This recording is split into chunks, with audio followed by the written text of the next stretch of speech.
H do Agro, com Kellen Severo. Oferecimento Ihara. Agricultura é a nossa vida. Olá, sejam muito bem-vindos ao Hora H do Agro, um programa onde discutimos e analisamos os temas que mais importam para o agronegócio brasileiro. A onda de frio foi um dos principais temas para o agro nesta semana.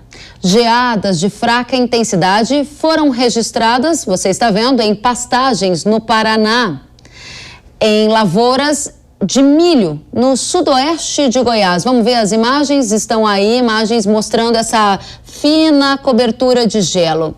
E em lavouras de algodão em Mato Grosso. Vamos ver as imagens também registradas pela nossa audiência. Estamos ainda com o milho e agora sim as imagens no Mato Grosso em algodão. O mercado está monitorando esse risco climático para lavouras de milho do Brasil e Estados Unidos e também os cortes no potencial produtivo da segunda safra brasileira.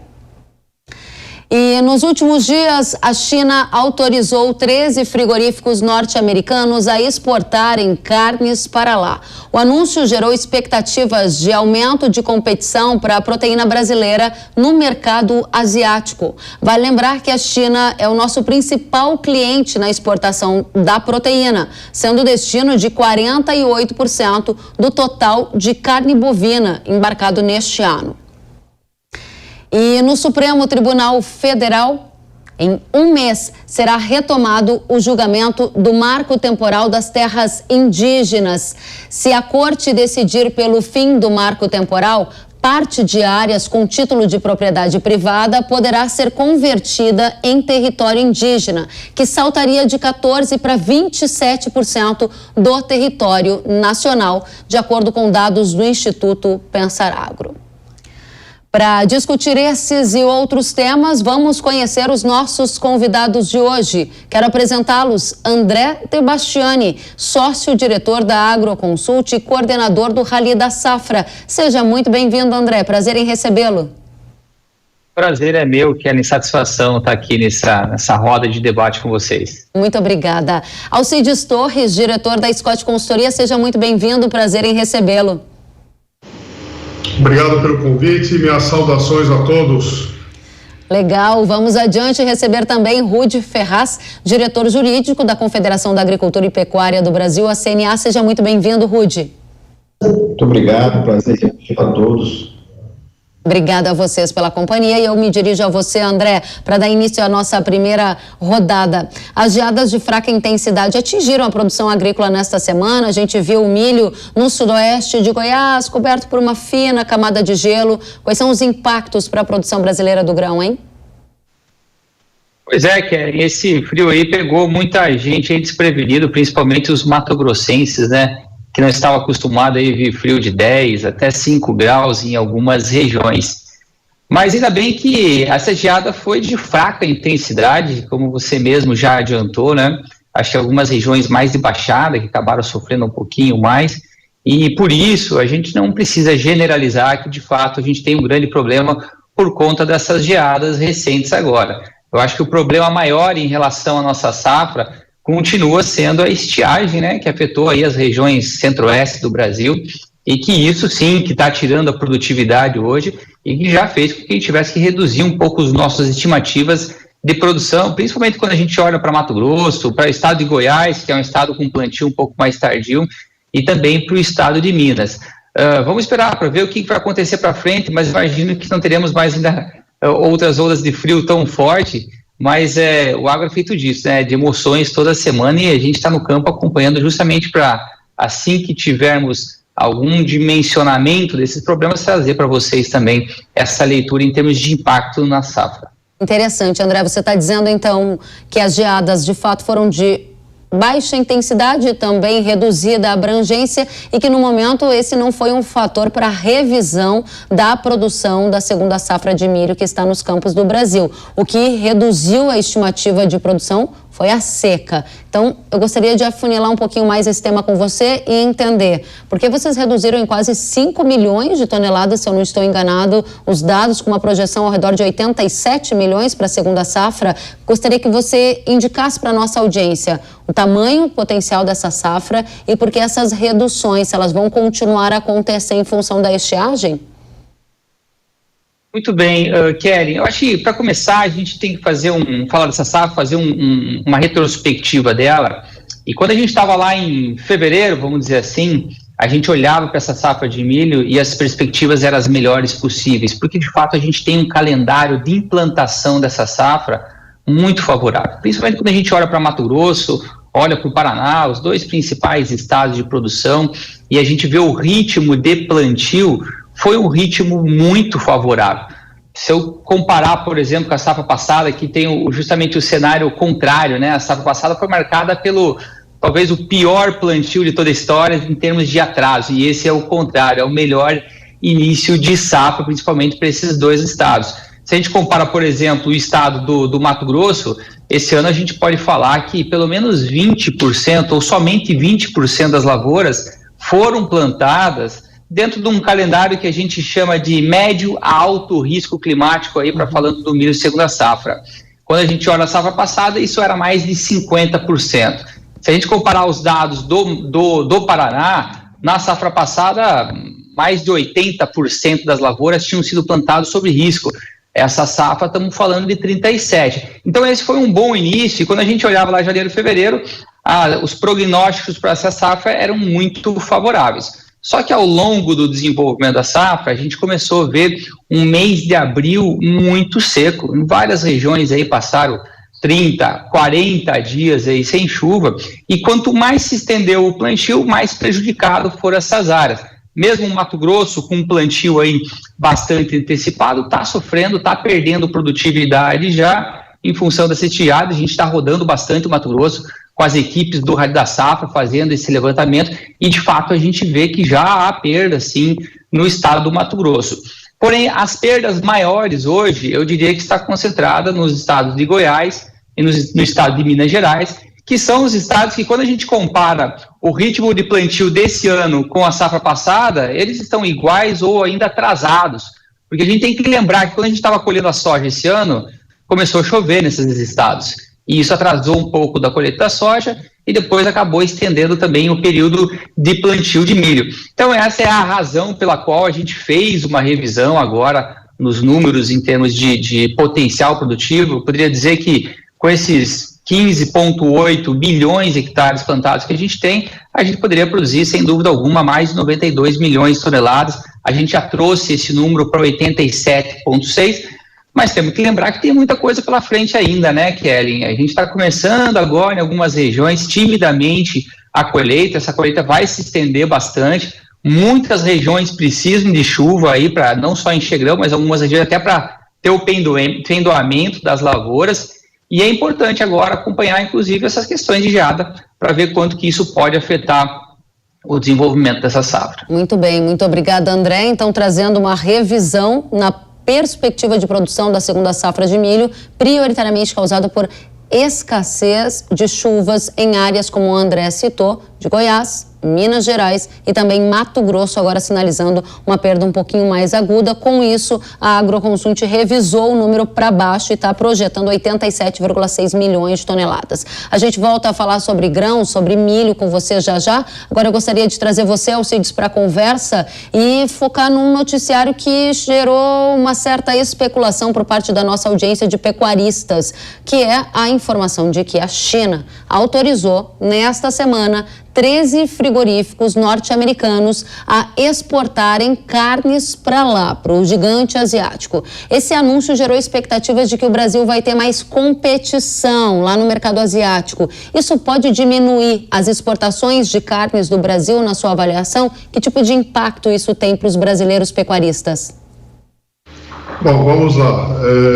Sim, teve essa notícia. Melhora a situação dos norte-americanos, eles reforçam o canal de exportação de carnes, né, deles, mas por outro lado, os Estados Unidos aumentaram a importação de carne brasileira. Na verdade, você tem aí uma oferta já totalizada e essa carne, os compradores vão ter que buscar em outros mercados. De qualquer forma, janeiro, fevereiro, março e abril desse ano o Brasil bateu recordes de exportação de carne bovina, por exemplo, e essa exportação ela foi estimulada justamente pelo mercado chinês, tá?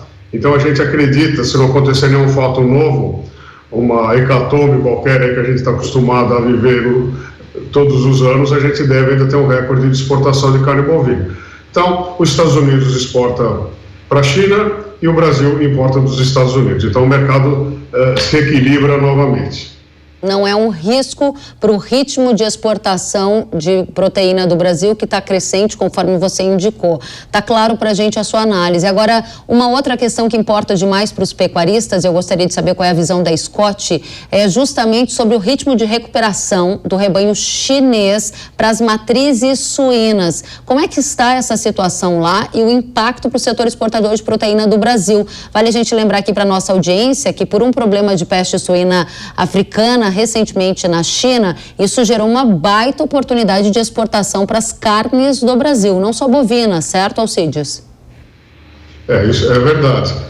O rebanho de matrizes de suínos tem se recuperado na China, mas ainda a gente tem um intervalo legal, viu? Ainda tem muito para ser recuperado, tá? E até que isso aconteça, a gente deve continuar apresentando aí bons índices de exportação. É claro que carne suína vai sofrer mais do que a carne bovina, mas a gente entra num equilíbrio aí. A gente tem outro fator na China, Kelly, é que com o aumento do poder aquisitivo, da formação de uma classe média, quando a gente fala aumento da classe média na China, é um tremendo aumento, aumenta não só o consumo de alimento fundamental que eles estão acostumados a consumir, mas também aumenta a variedade de alimentos que eles querem adquirir do exterior, tá?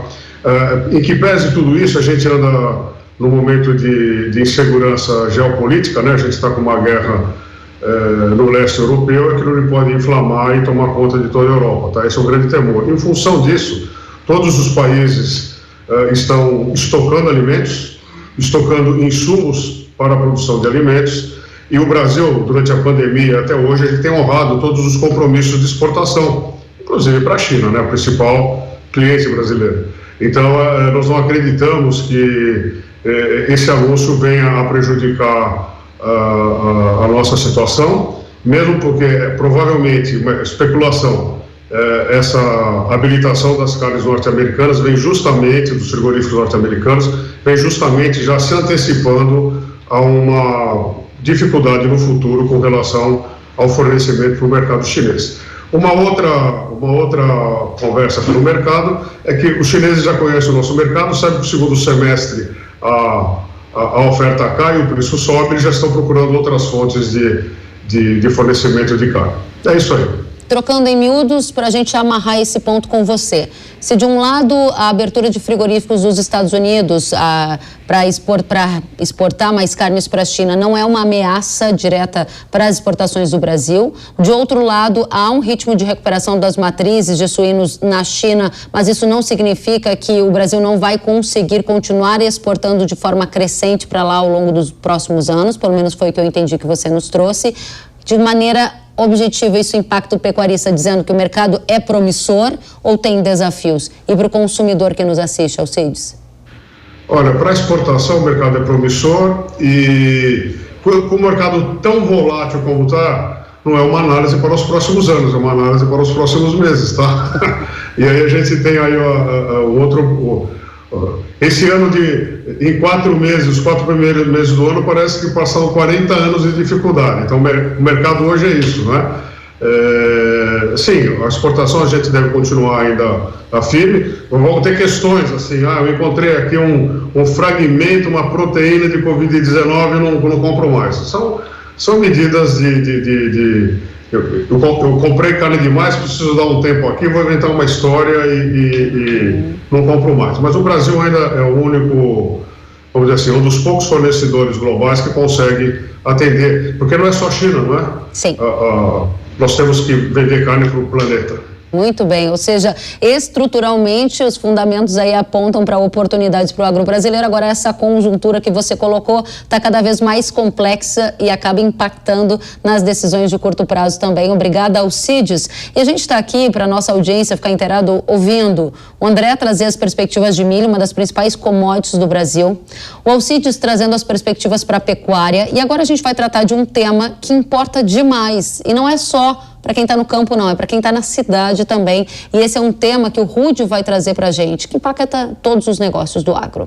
O Supremo Tribunal Federal vai retomar o julgamento do marco temporal das terras indígenas daqui a um mês, no dia 23 de junho. E aí, a pergunta para você é, Rudy, quais são as suas expectativas para este dia 23 de junho e por que isso importa para o agronegócio brasileiro? Bom, de fato, esse processo está marcado para ser retomado no dia 23 de junho, no plenário do Supremo Tribunal Federal, sendo o terceiro item da pauta nesse dia. Nossa expectativa é que esse processo, por ser um processo muito longo, que nós já vimos no início do julgamento, com quase 4 sessões de sustentações orais, relatórios, votos do ministro relator, dificilmente esse processo irá ser julgado no próprio dia 23. Por ser o terceiro item da pauta, como eu mencionei, também tem esse fato de que vão ter julgamentos que vão anteceder eventualmente esse processo. Então, não acho que a possibilidade de ser julgado ela diminui significativamente, tendo em vista essas condições. Mas o processo, como é importante aqui relatar, que ele iniciou ano passado, está 1 a 1, 1 a 1 no seguinte sentido, um para declarar constitucional o marco temporal de 5 de outubro de 88, para essas áreas efetivamente serem demarcadas, e o outro declarando aí a ausência do marco para essas demarcações, ou seja, se eventualmente a tese que foi levantada pelo relator, o ministro Edson Fachin, prevalecer no Supremo Tribunal Federal, nós temos um grande impacto na sociedade. Grande impacto porque nós não teremos previsibilidade sobre os títulos de propriedade. Ou seja, qualquer área, eventualmente reivindicada por uma comunidade indígena, poderá ser demarcada e aqueles títulos que estão lá, ou seja, as propriedades que estão lá, serão declaradas nulas, não teriam nenhum tipo de direito à indenização. E isso vai causar, sim, insegurança jurídica a todo e qualquer cidadão, seja ele no campo como na cidade.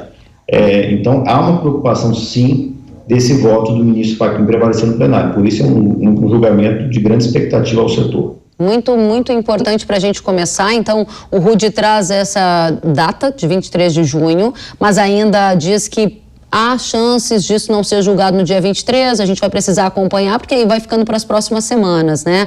Rudy, minha pergunta para você é como é que está hoje o impacto previsto no caso desta situação do marco temporal ser revisto? Hoje, 14% do território do Brasil é de terra indígena. Eu vou pedir para a nossa produção colocar um mapa e você explica para a gente o que aconteceria. Tá aí o mapa na tela. Rudy, conta para a gente o que está nos mostrando.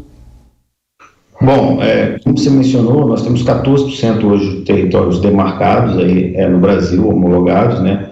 E nós temos alguns processos que estão em trâmite e algumas reivindicações pendentes ainda de demarcação. Se isso eventualmente for avançar no Brasil, nossas expectativas é que quase a gente dobre essa área, que hoje há quase 620 reivindicações ou processos administrativos em curso, e efetivamente sobre áreas que há uma ocupação centenária. E isso vai refletir justamente em áreas de produção de alimentos.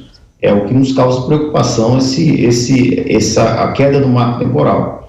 Então, de fato, são áreas onde há essa pretensão, são áreas na região centro-sul do país, onde, como eu falei, há uma ocupação centenária.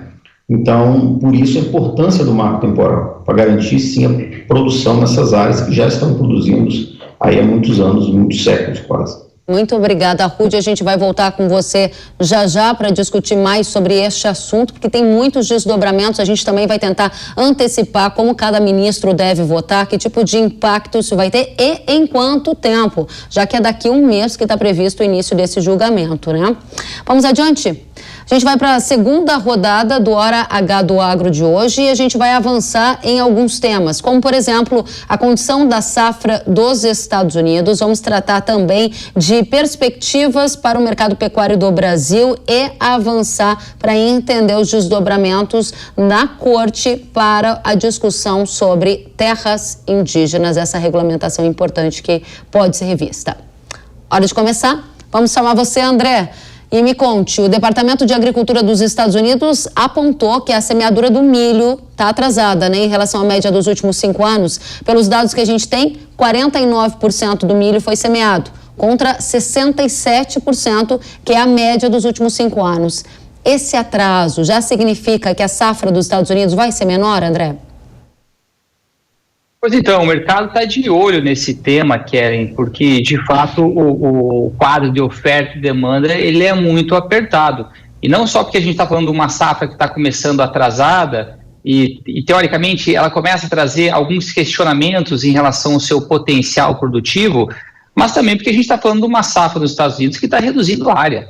A gente está saindo de uma área de 37,8 milhões de hectares para 36,2 milhões de hectares. Então já existe uma redução de área bastante significativa, e isso ocorre muito em função do momento de custo de produção, que faz o produtor migrar muito mais para a soja, né? E lá ele decide a soja ou o milho que está plantando mesmo.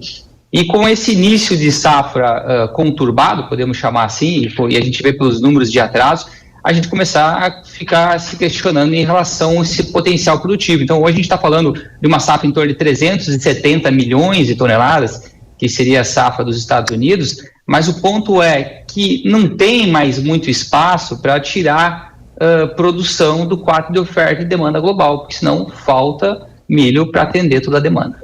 Então você acha que a safra norte-americana, além da condição que já está dada, está sob algum risco climático importante agora pela frente? O que você tem acompanhado? Eu sei que vocês, analistas, estão sempre com um pé no presente e outro no futuro. Então, está começando. Que nem você falou, tem 49% dessa safra plantada, quando deveria ter muito mais plantado, só que o que vai contar mesmo, Kellen, é o comportamento do clima daqui para frente. As perspectivas de clima, a gente pode dizer que são favoráveis, a gente não pode dizer que já tem uma antecipação de quebra. Mas a questão de fotoperíodo é uma coisa muito importante quando a gente define aí potencial produtivo das lavouras.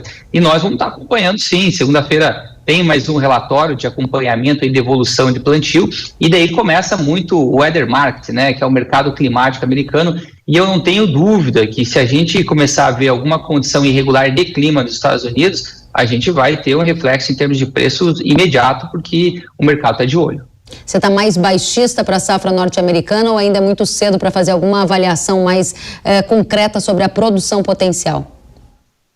Eu acho que a gente já está colocando aqui um pouco nesse resultado, falando em 368 milhões de toneladas, sendo mais exato que a nossa projeção, já esse início de safra ruim. Mas é só isso que está na conta. Se a gente tiver uma condição climática mais drástica para frente, certamente a gente vai ter que reduzir. Nós brasileiros ficamos torcendo aqui, né, para que de fato o problema fique somente lá. Nós já enfrentamos um problema nessa safra muito grande aqui no Brasil, então à medida que existe uma redução também de produção lá, a gente tem um estímulo maior em preço, e para isso é importante para a gente, justamente num cenário aí de custo de produção bastante elevado. Muito obrigada, André.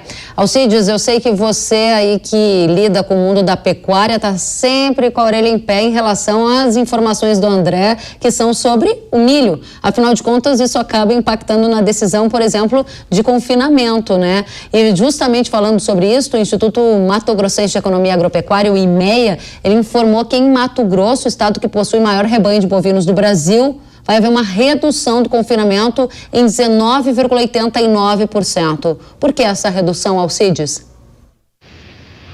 Bom, nós temos hoje, o André é o perito, eu sou aqui o palpiteiro, tá?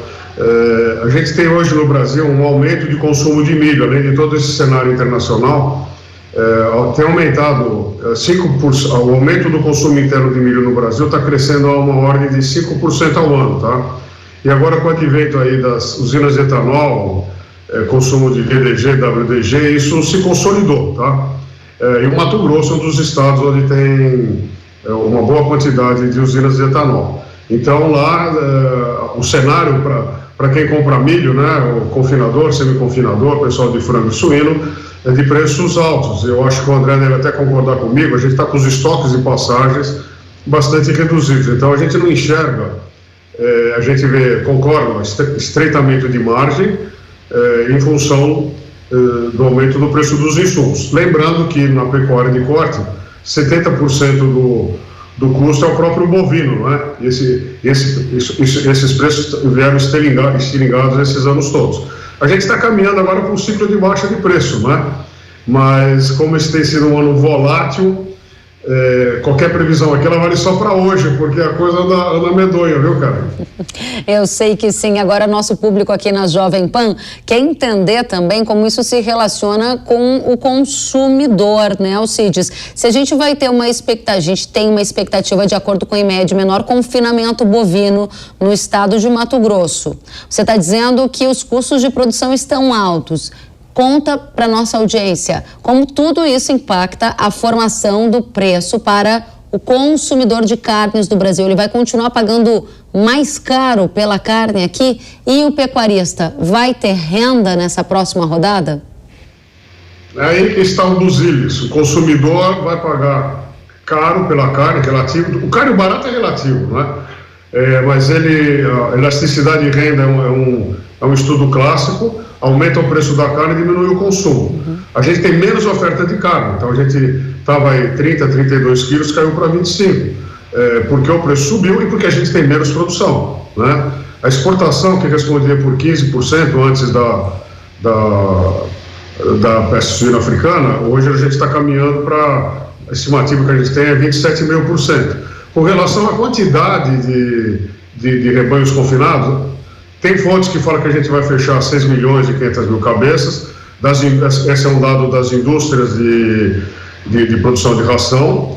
Nós aqui somos mais conservadores, estamos dizendo que nós vamos fechar aí 5 milhões e meio, menos de 5 milhões e meio. E o que a gente tem nessa área, Keren, é que está mudando o perfil do pecuarista. Pequeno produtor, médio produtor, não dá, por causa do aumento de custo, ele não consegue fechar as contas, ele está transferindo esse rebanho para Moitéis. Estão surgindo no Brasil rebanhos de confinamento de 300 mil cabeças, 250 mil, 350 mil. Está tendo uma revolução motivada especialmente pelo aumento de custo de produção. É claro que vai dar escala de produção e hoje a margem do pecuarista é bem pequena. Existem momentos que inclusive é gravoso. O cara confina e não ganha dinheiro. É claro que ele tem um ganho zootécnico, agronômico, que esvazia pasto, já pode fazer a troca. O valor dos animais de reposição caiu, está derretendo agora, então a relação de troca melhora. Ou seja, é um mercado bastante cheio de novidades. Todo dia é uma coisa nova. É muito legal esse mercado. Muito interessante. Veja como o Alcides correlacionou tudo isso com um movimento novo em relação aos boitéis, né? Bacana essa consideração também. Vamos adiante para mais uma rodada que a gente acompanha o mercado e as questões extra-mercado que impactam diretamente na segurança jurídica deste que é um dos setores mais dinâmicos da economia brasileira, que é o agro do Brasil. Rudi, pergunta para você. Dá para a gente saber sobre marco temporal no STF, marco temporal de terras indígenas? Qual é a tendência de voto de cada ministro? Você já disse que está empatado, 1-1. Existe o risco do marco temporal deixar de existir? Bom, como eu falei, esse é um julgamento extremamente polêmico. E, para mim, o mais polêmico, efetivamente, que o setor enfrentou no Supremo Tribunal Federal. E o próprio placar, que hoje já se encontra, 1-1, já reflete que é um tema que o plenário está bastante dividido, e o que indica um longo julgamento, e normalmente esses julgamentos de alta complexidade, é muito comum esses pedidos de vista, como o ministro Alexandre fez, para justamente avaliar os lados, avaliar soluções jurídicas de interpretações constitucionais que podem vir da questão do marco temporal.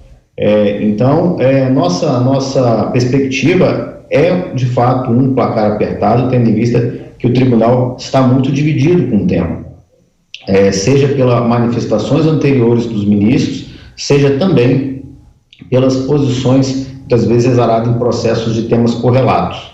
Então, o que nos indica é um julgamento ainda que vai demandar algumas sessões do Supremo Tribunal Federal e que eu acredito que dificilmente esse semestre esse tema seja concluído no plenário do Supremo.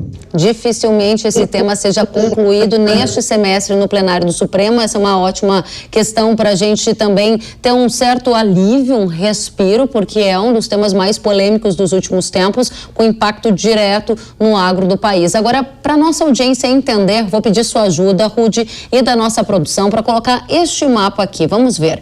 O mapa que vai entrar na tela, Rudy, eu gostaria que você explicasse para a gente. Em rosa, a gente tem as áreas em estudo e áreas reivindicadas, que poderão ser demarcadas como indígenas se for extinto o marco temporal das terras indígenas. O que me chama a atenção é que isso pega parte do sul, do sudeste, do centro-oeste e avança pelo restante do país. Explica para a nossa audiência este mapa que está na tela, por favor, Rudy.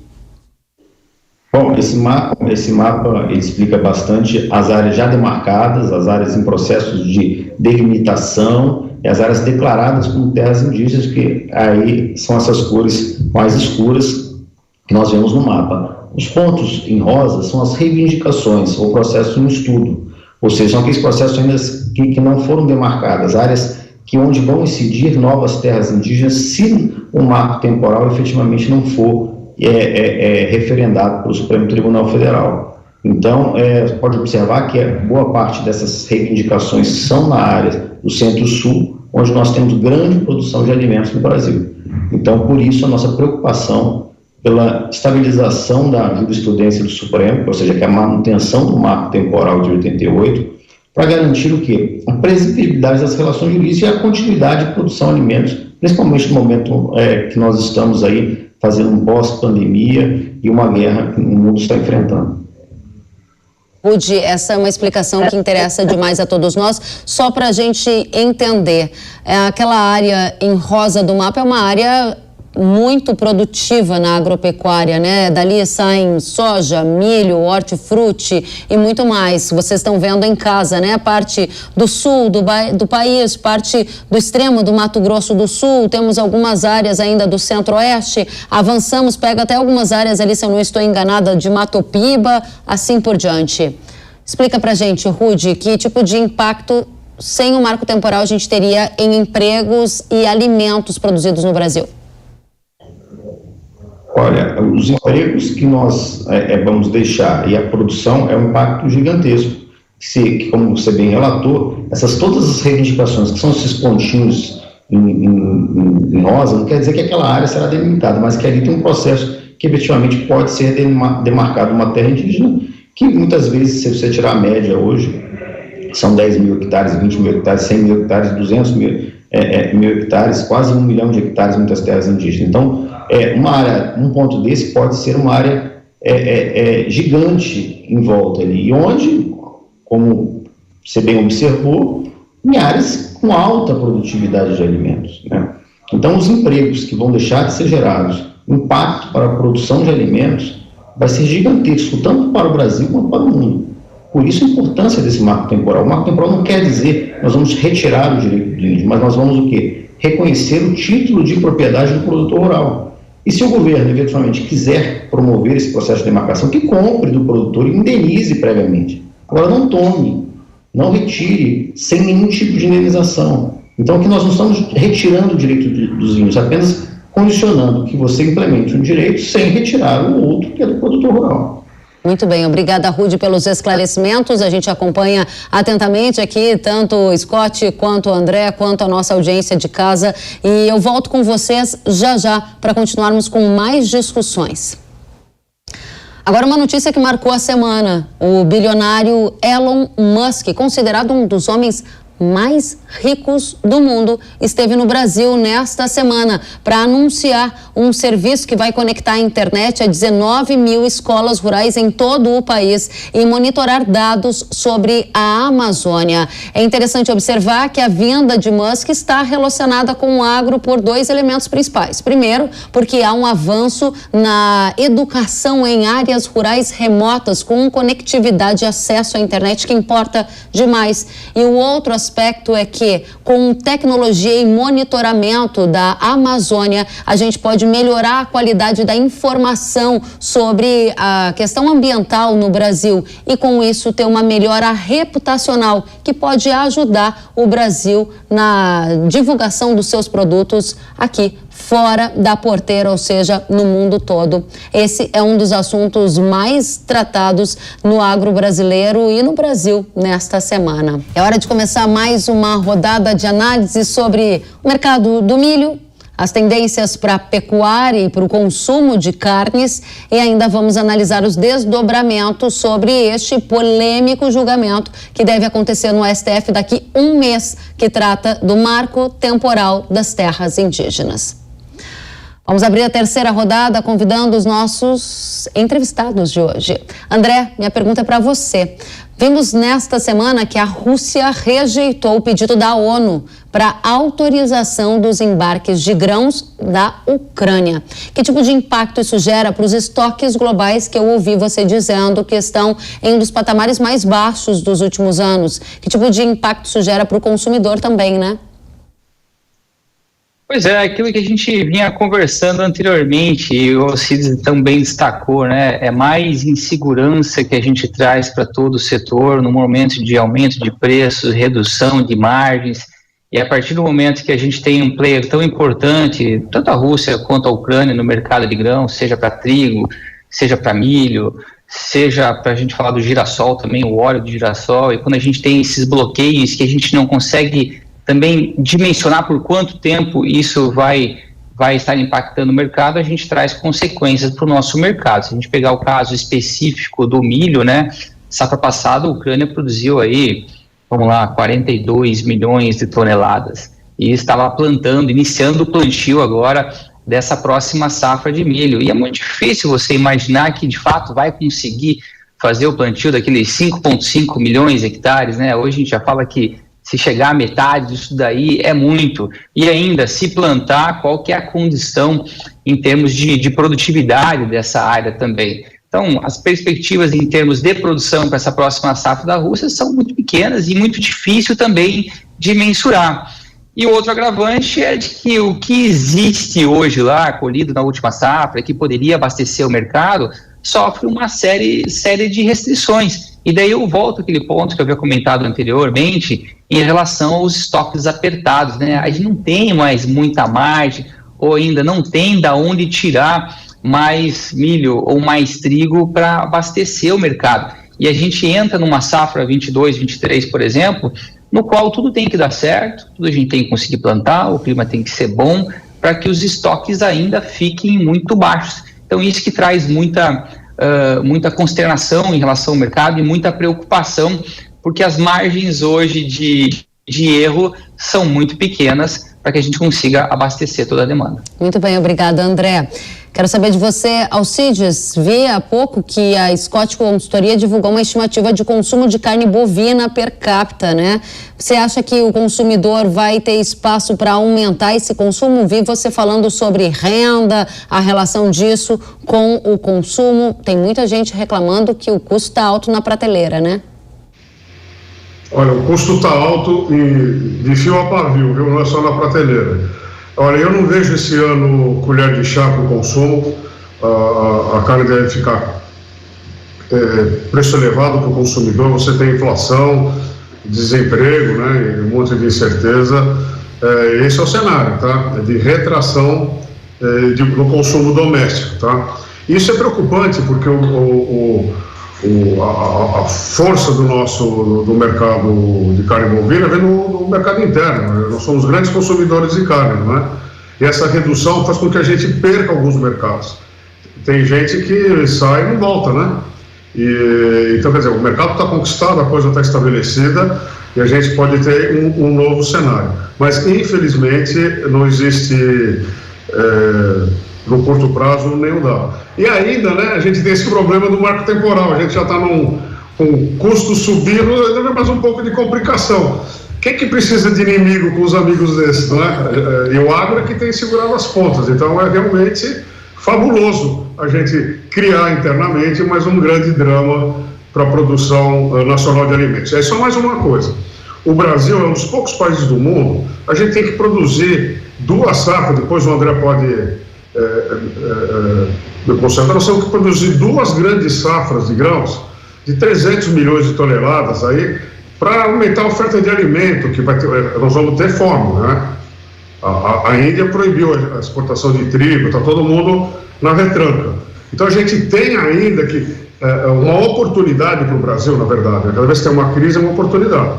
A gente teria que produzir 2 grandes safras para o Brasil ser o protagonista dessa história.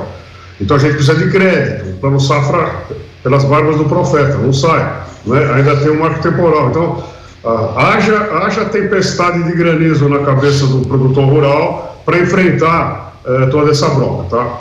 É só uma brincadeira em função dos 2 comentários aí do André e do Rudi. Faz todo sentido. De um lado a gente está discutindo guerra na Ucrânia, no outro marco temporal. E com isso, o impacto não é apenas do agro, mas de todos nós consumidores que estamos pagando mais caro pelos alimentos. E esses são fatores adicionais de risco muito bem destacados por você, Alcides. Obrigada pelo complemento aqui da informação.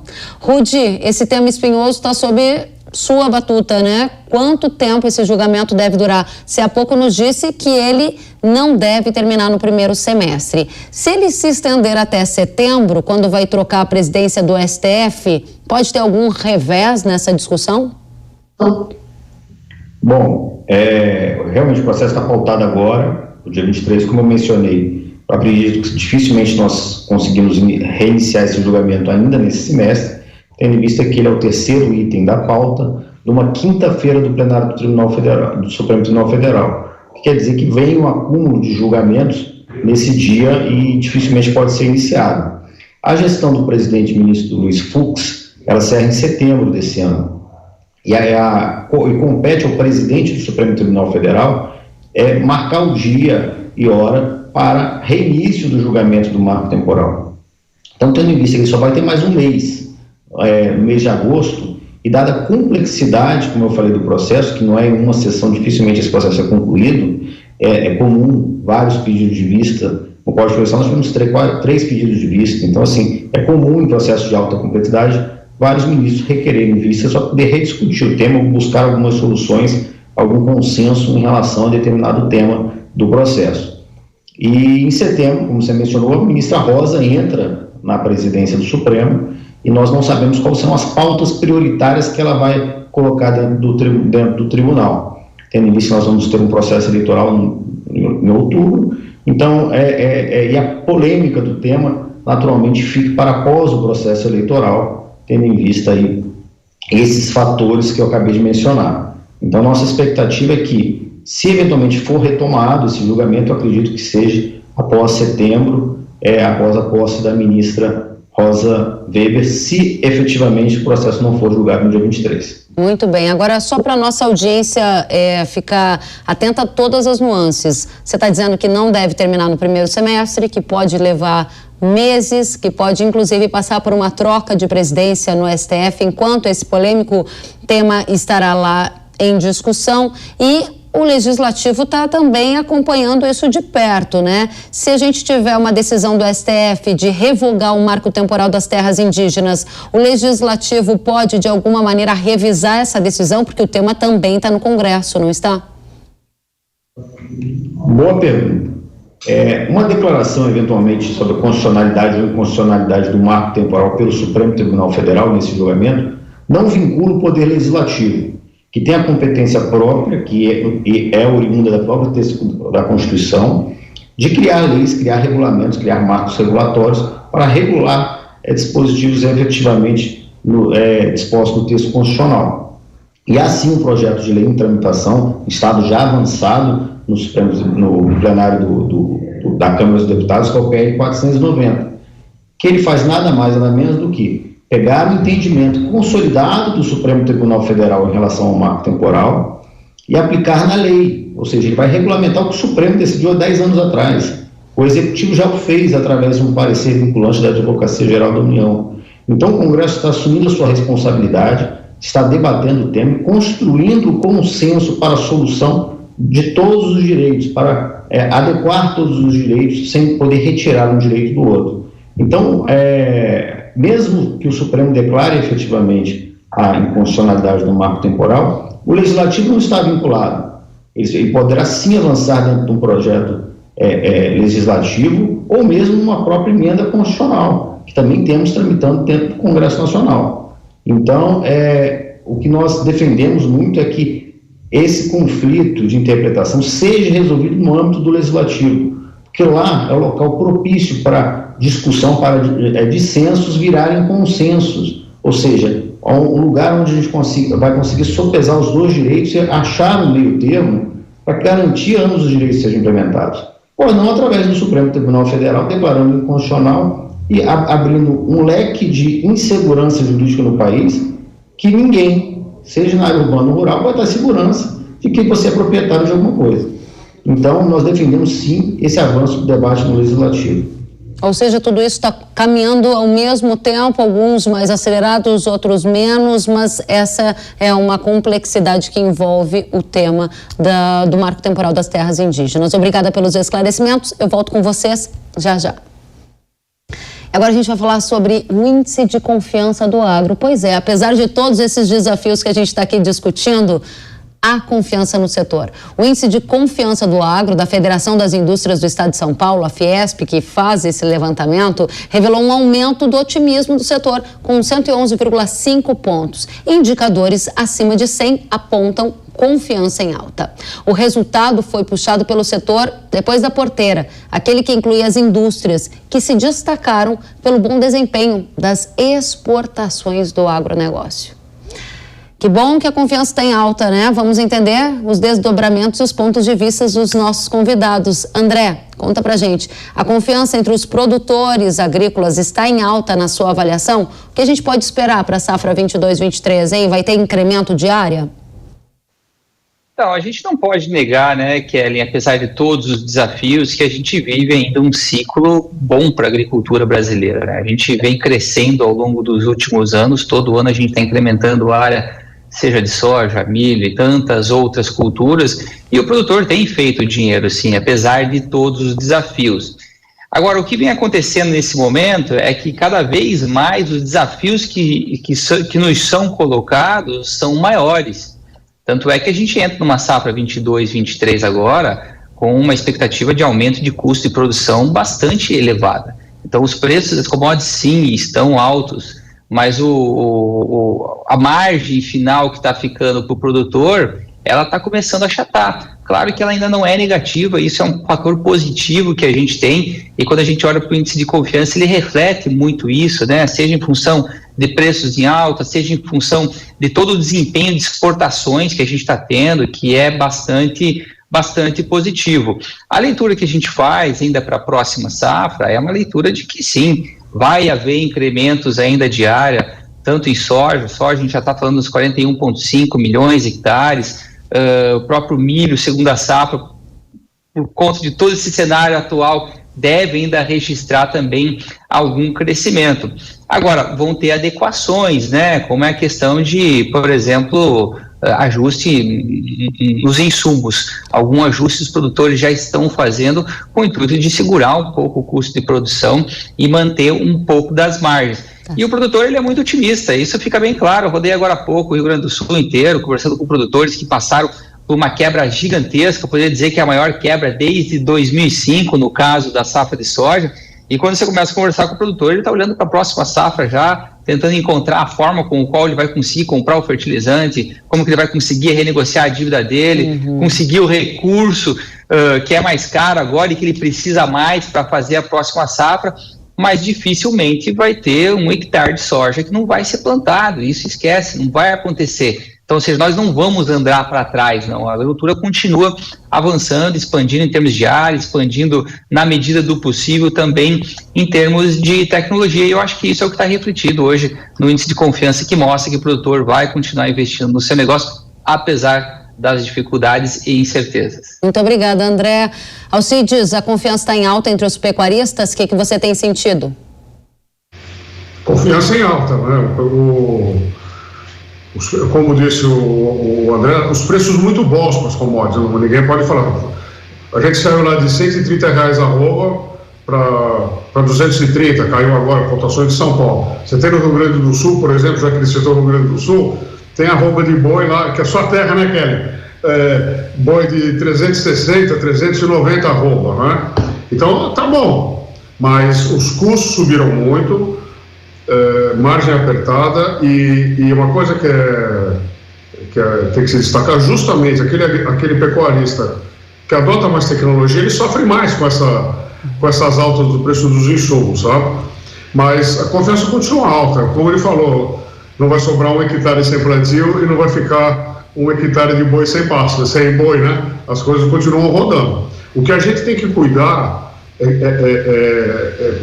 dar um jeito de o produtor não perder a renda. Existe a substituição, se a pecuária não dá margem, eu posso arrendar para soja, para milho, para algodão, para eucalipto, e essas mudanças ocorrem naturalmente sem interferência do Estado. O mercado regula isso. Mas a gente precisa tomar um cuidado agora, porque as margens estão muito estreitadas, estão diminuindo, e no caso da pecuária, a gente está caminhando para um ciclo de baixa de preço, né, em função da própria oferta de bovinos e vacas para abate, que deve acontecer ao longo desse próximo semestre e no começo do ano que vem. Então, são novos desafios, novas volatilidades. Muito legal, obrigada, Alcides. Que bom saber que na pecuária também há um otimismo, assim como entre agricultores, apesar, claro, que a gente sabe de todos os desafios. Agora, Rudy, eu quero saber de você, como é que está a confiança de agricultores, de pecuaristas em relação ao desdobramento dessa votação do marco temporal? Há uma confiança de que o STF vai manter a regra como ela está há muito tempo consolidada, ou não? Há uma desconfiança de que isso vai acontecer? Bom, Kelly, nós temos muita expectativa que o Supremo reconheça a sua jurisprudência, que já tem mais de 10 anos. Nós não temos apenas um julgamento que ocorreu no caso Raposa e Serra do Sol. Nós temos um histórico de decisões do Supremo Tribunal Federal que referendam o marco temporal de 5 de outubro de 88. E como eu falei, esse marco não é para retirar o direito de ninguém, é apenas para reconhecer o direito do produtor rural.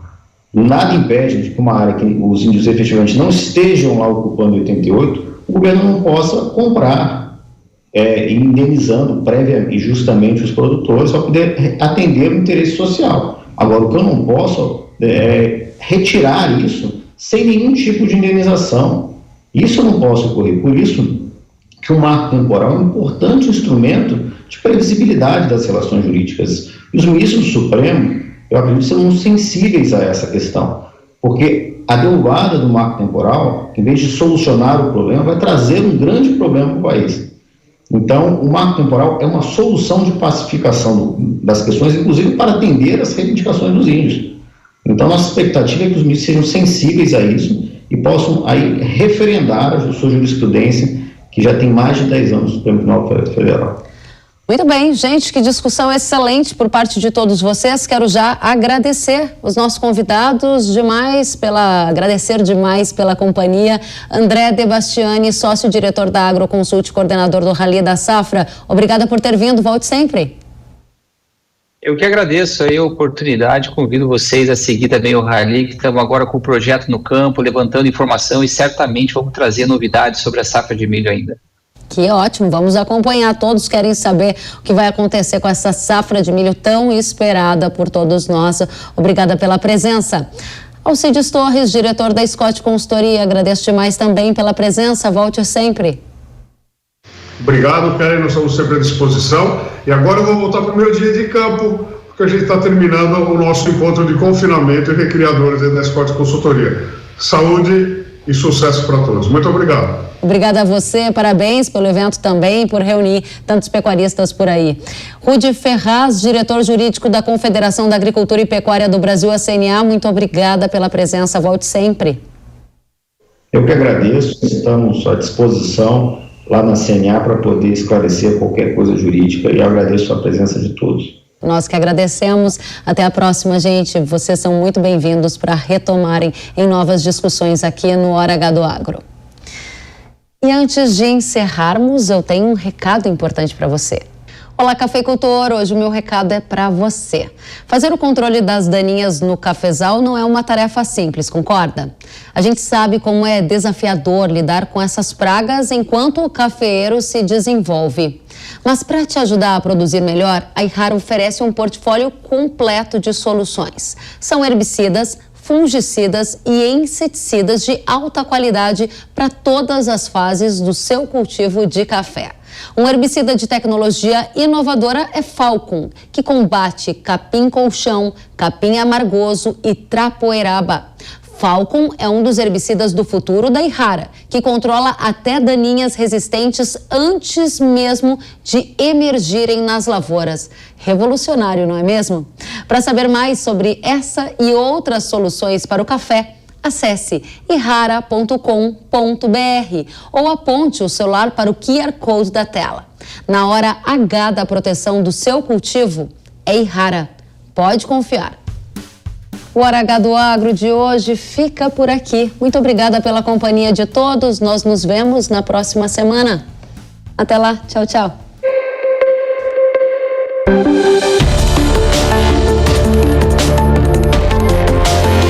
Hora H do Agro, com Kellen Severo. Oferecimento Yara. Agricultura é a nossa vida. Realização Jovem Pan News.